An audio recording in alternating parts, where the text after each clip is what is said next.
Assalamualaikum warahmatullahi wabarakatuh. Perkenalkan, nama saya Fitri Azizah. Di sini saya akan mempresentasikan tugas pada bab 3, yaitu yang berjudul Integrasi Nasional. Nah, yang pertama, pengertian integrasi nasional.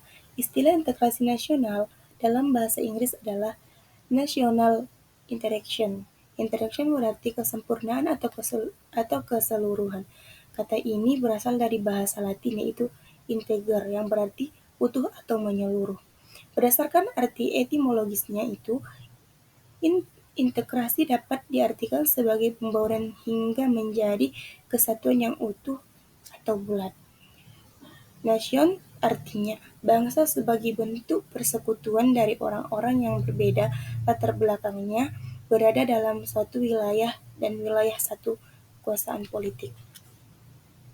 Nah, menurut Miron Weiner dalam Ramlan Surbakti tahun 2010 membedakan 4 tipe integrasi, yaitu yang pertama integrasi wilayah, integrasi nilai, integrasi elit massa, dan terakhir integrasi tingkah laku. Nah, yang pertama integrasi wilayah. Integrasi wilayah menunjuk pada masalah pembentukan wewenang kekuasaan nasional pusat di atas unit-unit sosial yang lebih kecil yang beranggotakan kelompok-kelompok sosial budaya masyarakat tertentu. Yang kedua, integrasi nilai. Integrasi nilai menunjuk pada adanya konsensus atau kesepakatan terhadap nilai yang minimum yang diperlukan dalam memelihara tertib sosial. Dan yang ketiga adalah integrasi elit massa. Integrasi elit massa yaitu menunjuk pada masalah penghubungan antara pemerintah dengan yang diperintah, mendekatkan perbedaan-perbedaan mengenai aspirasi dan nilai pada kelompok elit dan massa. Dan yang terakhir adalah integrasi tingkah laku. Nah, pada integrasi tingkah laku menunjuk pada penciptaan tingkah laku yang berintegrasi dan yang diterima demi mencapai tujuan bersama.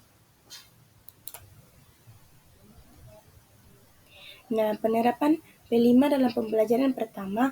Penerapan P5 dalam pembelajaran meliputi integrasi nilai-nilai Pancasila dalam kurikulum, metode pembelajaran aktif, pembentukan karakter, pengalaman belajar holistik, dan pemberdayaan siswa sebagai agen perubahan, bertujuan memperkuat pemahaman, membangun karakter, dan mendorong siswa menjadi agen perubahan positif sesuai dengan nilai-nilai kebangsaan Pancasila. Menurut Wurdani et al. 2016, dalam realitas nasional integrasi nasional dapat dilihat dari 3 aspek. Yang pertama, integrasi politik, yang kedua integrasi ekonomi, dan yang ketiga integrasi sosial budaya. Nah, pada integrasi politik terdapat dimensi vertikal dan horizontal. Jadi dimensi yang bersifat vertikal menyangkut hubungan elit dan massa, baik antara elit politik dengan massa pengikut. Dimensi horizontal menyangkut hubungan yang berkaitan dengan masalah teritorial antara daerah, antar suku, antar umat beragama, dan tergolong masyarakat Indonesia.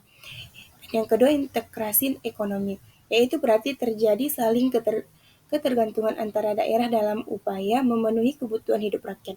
Adanya saling ketergantungan menjadi wilayah dan orang-orang dari berbagai latar akan mengadakan kerjasama yang saling menguntungkan dan sinergis. Dan yang terakhir adalah integrasi sosial budaya, merupakan proses penyelesaian unsur-unsur yang berbeda dalam masyarakat sehingga menjadi satu kesatuan. Unsur-unsur berbeda tersebut dapat meliputi ras, etnis, agama, bahasa, kebiasaan, dan sistem nilai, dan lain sebagainya. Nah, adapun pentingnya integrasi nasional, yaitu masyarakat yang berintegrasi dengan baik merupakan harapan bagi setiap negara, sebab integrasi masyarakat merupakan kondisi yang diperlukan baik negara untuk membangun kejayaan nasional demi mencapai tujuan yang diharapkan. Integrasi masyarakat yang sepenuhnya memang suatu yang tidak mungkin diwujudkan, karena setiap masyarakat di samping membawakan potensi integrasi juga menyimpan potensi konflik atau bertentangan titik persamaan kepentingan kebutuhan untuk bekerja sama serta konsensus tentang nilai-nilai tertentu dalam masyarakat merupakan potensi yang mengintegrasikan. Nah, selanjutnya perkembangan sejarah integrasi di Indonesia. Ada 3, yaitu model integrasi Imperium Majapahit, yang kedua integrasi kolonial, dan yang ketiga model integrasi nasional Indonesia.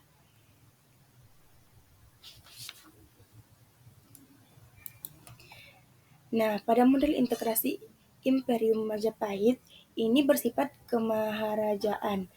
Majapahit, struktur kemaharajaan yang begitu luas ini berstruktur konsentris. Dimulai dengan konsentris pertama, yaitu wilayah inti kerajaan, Pulau Jawa dan Madura yang diperintah langsung oleh raja dan saudara-saudaranya.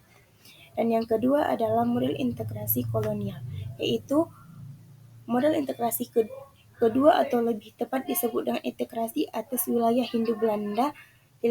Hindu wilayah baru sepenuhnya dicapai pada abad ke-10 dengan wilayah terentang dari Sabang sampai Merauke. Pemerintah kolonial mampu membangun integrasi wilayah juga dengan menguasai maritim, sedangkan integrasi vertikal antara pemerintah pusat dan pemerintah daerah dibina melalui jaringan birokrasi kolonial yang terdiri dari pegawai Belanda dan pribumi yang tidak memiliki jaringan dengan masyarakat. Dan yang terakhir adalah model integrasi nasional Indonesia, yaitu proses berintegrasinya bangsa Indonesia sejak merdeka tahun 1945. Meskipun sebelumnya ada integrasi kolonial, namun integrasi model ketiga ini berbeda dengan model kedua. Integrasi model kedua lebih dimaksud agar rakyat jajahan mendukung pemerintah kolonial melalui penguatan birokrasi kolonial dan penguasaan wilayah. Nah, pada integrasi ketiga ini, untuk membentuk kesatuan yang baru, yaitu bangsa Indonesia yang merdeka, memiliki semangat kebangsaan yang baru atau kesadaran kebangsaan yang baru. Nah, yang terakhir adalah integrasi nasional Indonesia. Di era globalisasi, tantangan itu bertambah oleh adanya tarikan global di mana keberadaan negara-negara sering dirasa terlalu sempit untuk mewadahi tuntutan dan kecenderungan global. Dengan demikian, keberadaan negara berada dalam dua tarikan sekaligus, yaitu tarikan dari luar berupa globalisasi yang cenderung mengabaikan batas-batas negara bangsa, dan tarikan dari alam berupa kecenderungan mengutamakan ikatan-ikatan yang sempit seperti etnis, kesukuan, atau kedaerahan. Disitulah nasionalisme dan keberadaan negara nasional mengalami tantangan yang semakin berat.